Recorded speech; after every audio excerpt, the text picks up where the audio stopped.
Welcome home to USA Global TV and Radio, a place where dreams take flight, with authentic storytelling, diverse perspectives and meaningful conversations, where global stories unite and bridges are built beyond all borders. Discover world-class education, entertainment, hope and inspiration.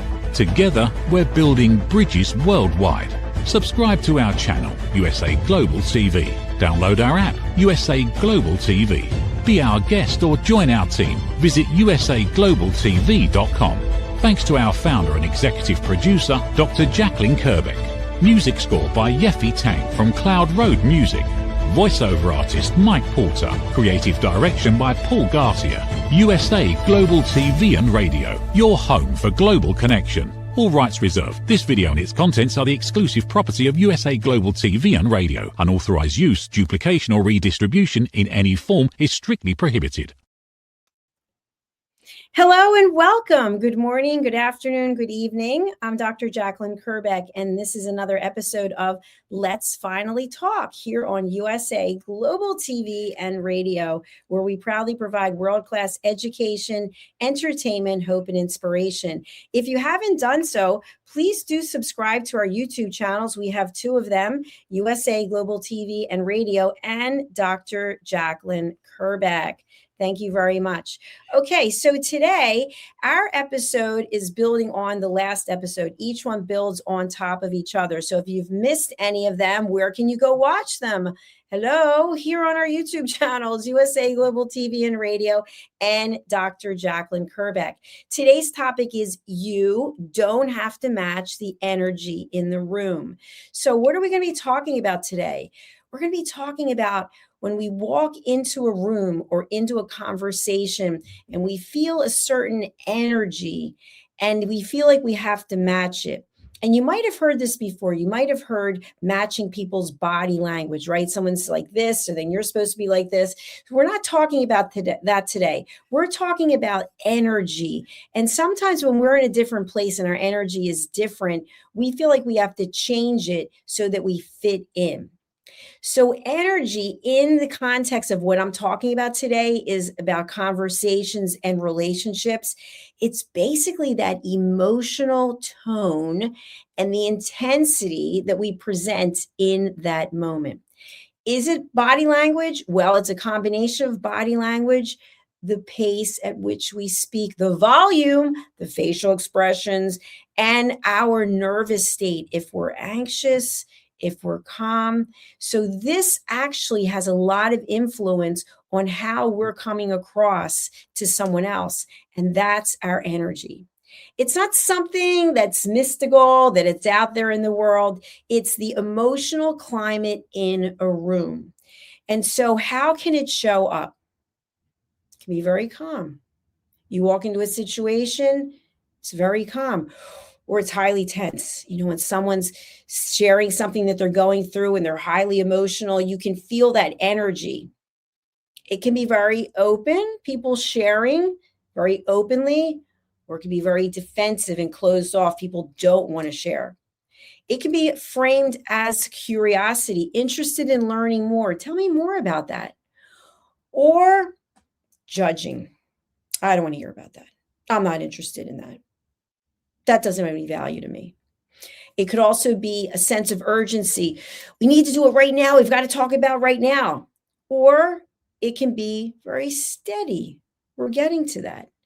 So if you've ever attended a presentation and the speaker will say, you know, we're going to be taking questions, but let's wait until the end. And you can see people, their hands, they can't wait. They can't wait. They have a sense of urgency. And yet the speaker is setting the room, which is we're going to be steady and we're going to be calm. But people in the audience may not feel that way. And so through their energy, they may unwittingly or knowingly try to change the energy in the room. So what does energy actually tell us? Well, it's actually how communication feels for us. And so if you've ever been in a situation, a conversation or a room where something very heavy is being discussed, let's say it's end of life, you know, I'm 62, soon to be 63. A lot of people my age, you start having conversations about, well, what happens when the end comes?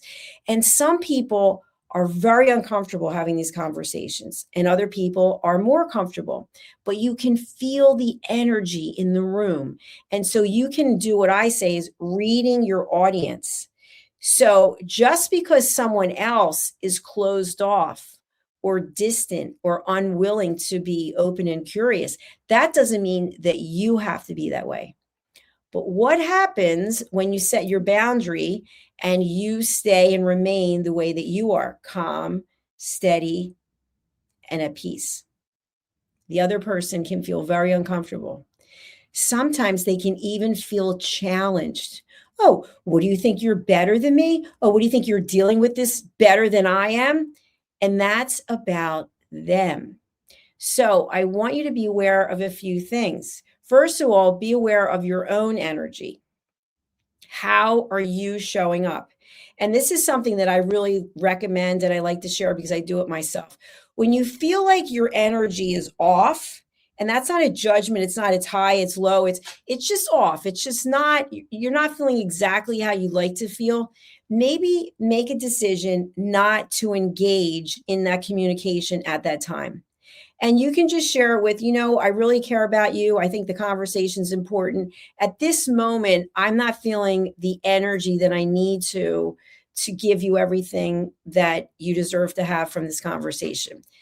Now, that may not sit well with someone else. So we have to look at reality. Sometimes we're working on ourselves and sometimes we're not. And when we're not working on ourselves, we may be happy with how things are. And that's terrific. But that doesn't mean that that energy is going to match your energy. So first of all, take a good look in the mirror and say to yourself, are you open to being involved in situations or conversations where someone's energy is different than yours?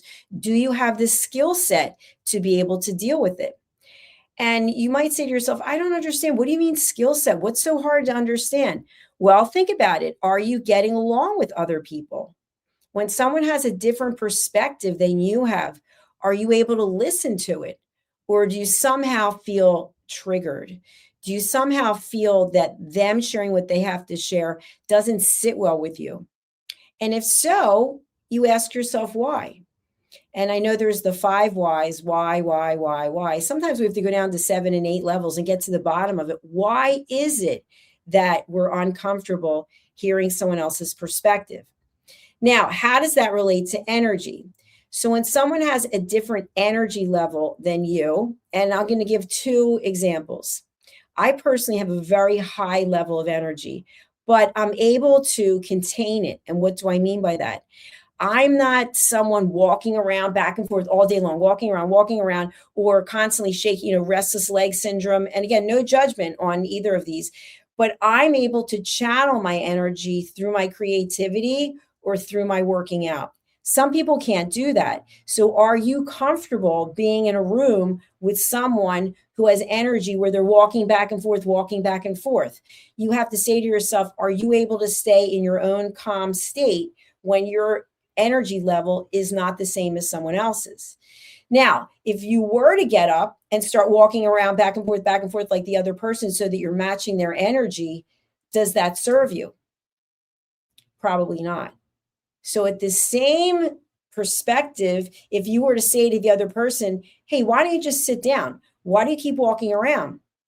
Because they can't. They have nervous energy. They haven't learned to channel the energy. So by asking someone to do something that makes you feel more uncomfortable, you're making them feel uncomfortable. So that's what I'm talking about as an extreme example of matching the energy in the room. Now, have you ever been to a funeral or to a function that's sad? Someone has left the earth, and yet there are people laughing. And you'll see this. And then the people who have the sad, negative energy are looking at the people laughing, and sometimes they feel upset about it. Well, that's disrespectful. But yet the people who are laughing are having memories of the good times when the person was there, and they're recounting stories, and that helps them keep the person alive. But to you, you feel insulted. Why? Because you're in pain. You're in pain and you can't imagine laughing at a time when you're so sad. So that's a different energy.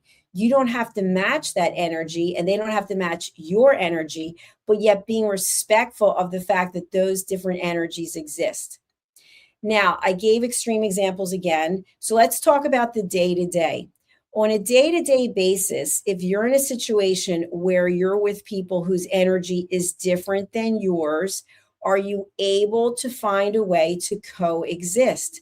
Let's say you are working, you're on the job, and your coworker has a very different level of energy than you do, and you two are on a team, whatever that team is. Maybe you're on an assembly line, maybe you're in the executive suite. Are you able to function at a high level with someone who's also functioning at a high level, but you have two different functioning levels, if that makes sense? Why is it that you can't? If you're unable to, ask yourself what's coming up for you. Many times what comes up for us is resentment. We resent the fact that they have this energy and they're channeling it in a certain way, and we don't like it. We don't like it because we do it a different way. And so that's what I hear from my clients over and over again, that when we're with someone who does things a different way than we do it, that we feel threatened. We feel anxious. We feel upset. But ask yourself, who is it that decided that the way we do it is the only way to do it? If you assign a team of people to each get a certain part of a project done, they may look at it in a different way, but yet they get their part of the project done. If you say, well, everyone has to do it the way that I do it, you might have 4 people who can't do it that way because that's not the way they're wired. So part of this look at the energy in the room is also having a sense of openness, a sense of curiosity. And it's also about listening to how someone feels, or maybe how someone else looks at something, which is perspective, and being open to it. We don't have to change. We don't have to mirror. We don't have to match, but we can now have an understanding. And having a level of understanding brings clarity. And when we have clarity, we can have peace. So not everything has to be done the same way. Yet I see on social media, there's endless number of posts that people are against this or they're against that, but they never took the time to understand the other person's perspective. They sort of just piggybacked onto the bandwagon of where everyone else was going. And so instead of being a leader, they're a follower. And it's a good time to be a follower and it's a good time to be a leader, but because you made a choice based on clarity. When you have the clarity and you realize that each person has a different energy level and energies change. I know some people who believe in astrology and they believe in the planets and Mercury retrograde and where the earth is and all these things. And they base their decisions on that. Some people don't believe in that. Some people think that it's ridiculous. But if you don't have the openness, if you don't have the perspective, if you're not willing to listen, if you're not curious, you're never going to understand. And if you don't understand, you're not going to have clarity. And if you don't have clarity, you're not going to have peace. So ultimately, it comes back to us. So when is a good time to match the energy in the room? Well, it depends on what is it you're looking to accomplish. What is it that you hope will take place? Is it workplace tension that's going on and you want to sort of keep the lid on the pot? Is it family gatherings where you're getting together with the family for holidays, for example, and you want everyone to get along? Is it political discussions where people start to get completely out of control and people are ending relationships because of it? Is it social media reactions where you see someone's post and you decide you're going to put something that you feel strongly about?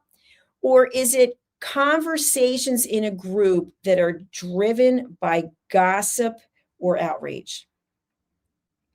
How can you remain present without participating?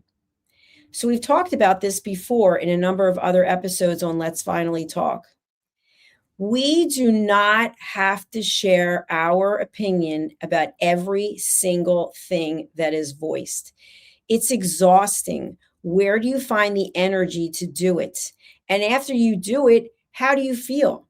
So if there is workplace tension, do you get involved? Do you have to throw your 2 cents in? And here's an example I'm going to give. I just saw this on social media. And when I see something on social media, by the way, we're on social media right now, I don't always know that it's true.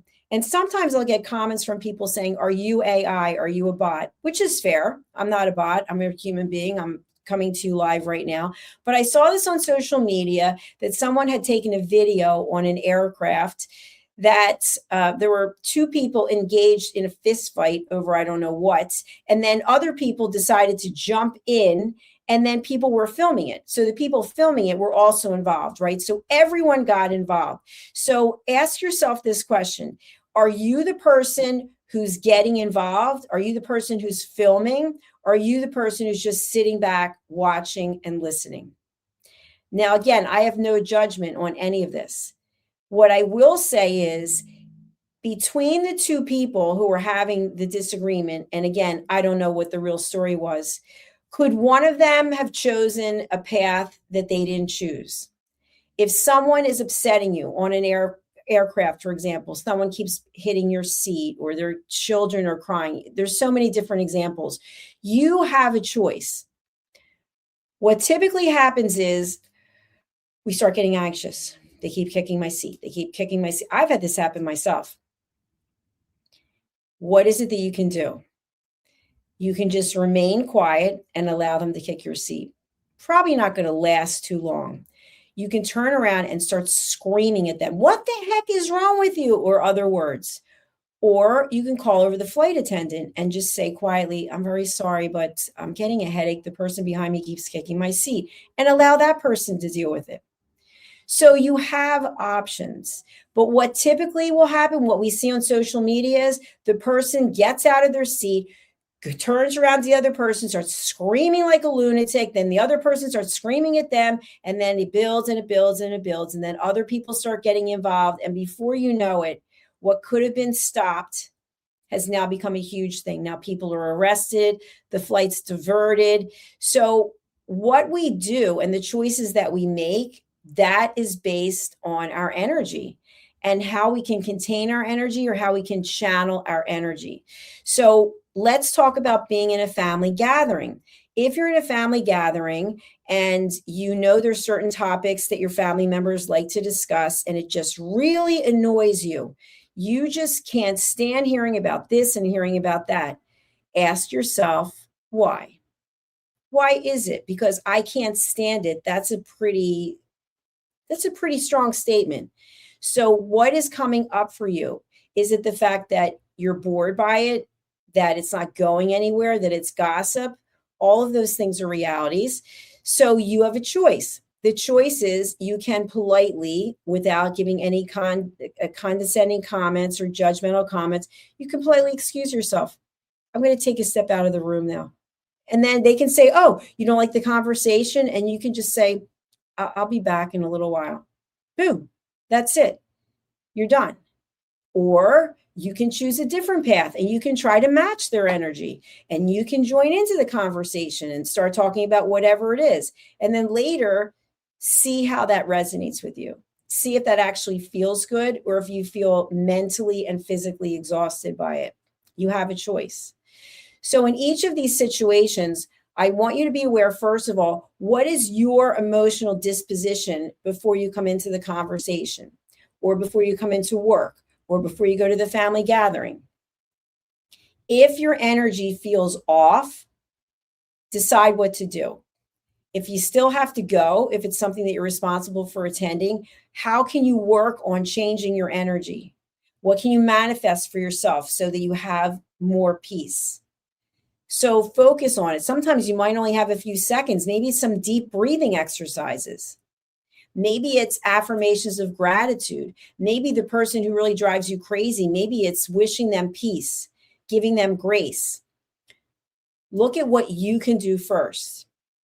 And then when you're in the situation, if it starts to go a way you don't like, you have choices. You can step out of the conversation, or you can choose to be silent. And just because you're silent doesn't mean that you don't feel anything. It doesn't mean that you don't have an opinion. It just means that you are choosing not to engage. And I've shared this many times before. If you think about starting a fire in the woods, okay, it takes certain things to do that. And then it takes air to keep the fire going. Okay, you can choose to keep the fire going. You can choose to jump into the fire, or you can decide you're not going in the woods. So there are choices that you can make, and you can allocate them to each situation that you have. So I hope this has been helpful. I do have a few announcements. The first announcement is, let me see if I can bring it up here. I have a new book coming out, and it's really to help children and their families understand and be able to communicate more effectively. It's called My Tummy Hurts, A Kid's Guide to Bellyaches and Bathroom Troubles.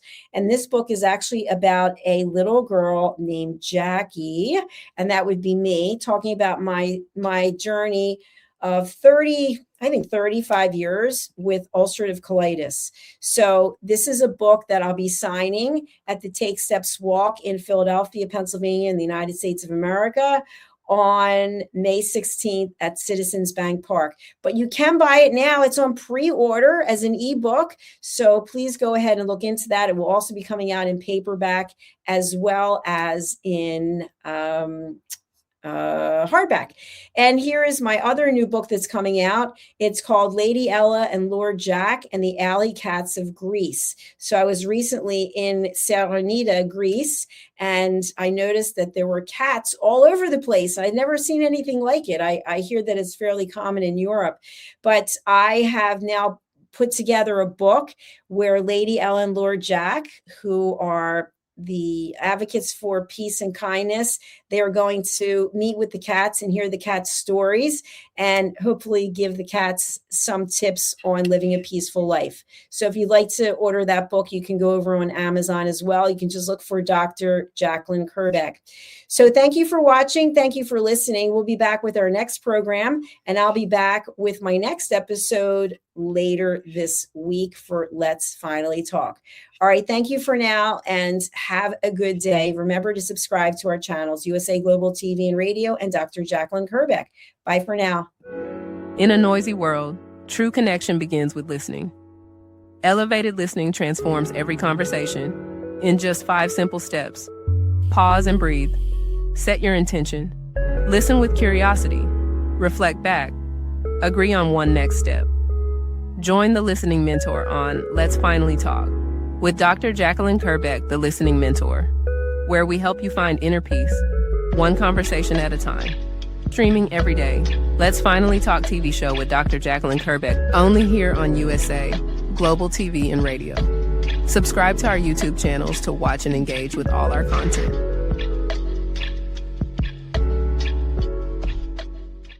Is it true? Is it kind? Is it necessary? In a world quick to judge, one book dares to reveal the hidden cost of silence. Discover Holy but Harmful, The Silent Sin of Judgment, How Hidden Judgments Destroy Relationships and Damage Lives by Dr. Jacalyn Kerbeck. The Amazon #1 bestseller that's transforming the way we understand ourselves and the way we see others. Pick up the companion workbook to uncover your own hidden judgments and learn how to break free from them. Available now on Amazon and at fine bookstores worldwide. Listen, babe, now, listen, babe, now. Listen, babe, now, listen, babe, now. Listen, babe, now, listen, babe, now.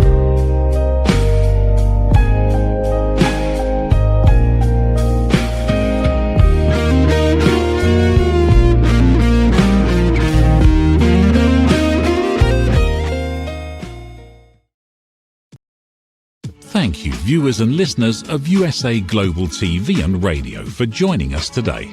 We're honoured to have your time and attention as part of our global community. At USA Global TV and Radio, we believe in the power of authentic conversations, meaningful connections, and creating a world of possibilities together. Want to be part of something bigger?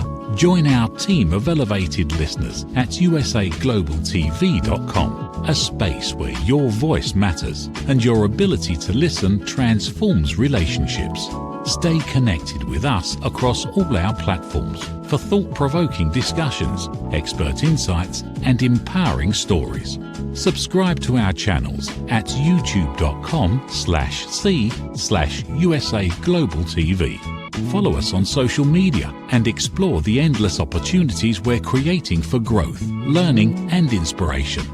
Together, we're not just broadcasting, we're building bridges and changing lives one conversation at a time. For inquiries, contact us at info@usaglobaltv.com. Produced by Executive Producer and Director Dr. Jacalyn Kerbeck. Voiceover by Mike Porter. Creative direction by Paul Garcia. All rights reserved. Visit usaglobaltv.com to view our full terms and conditions.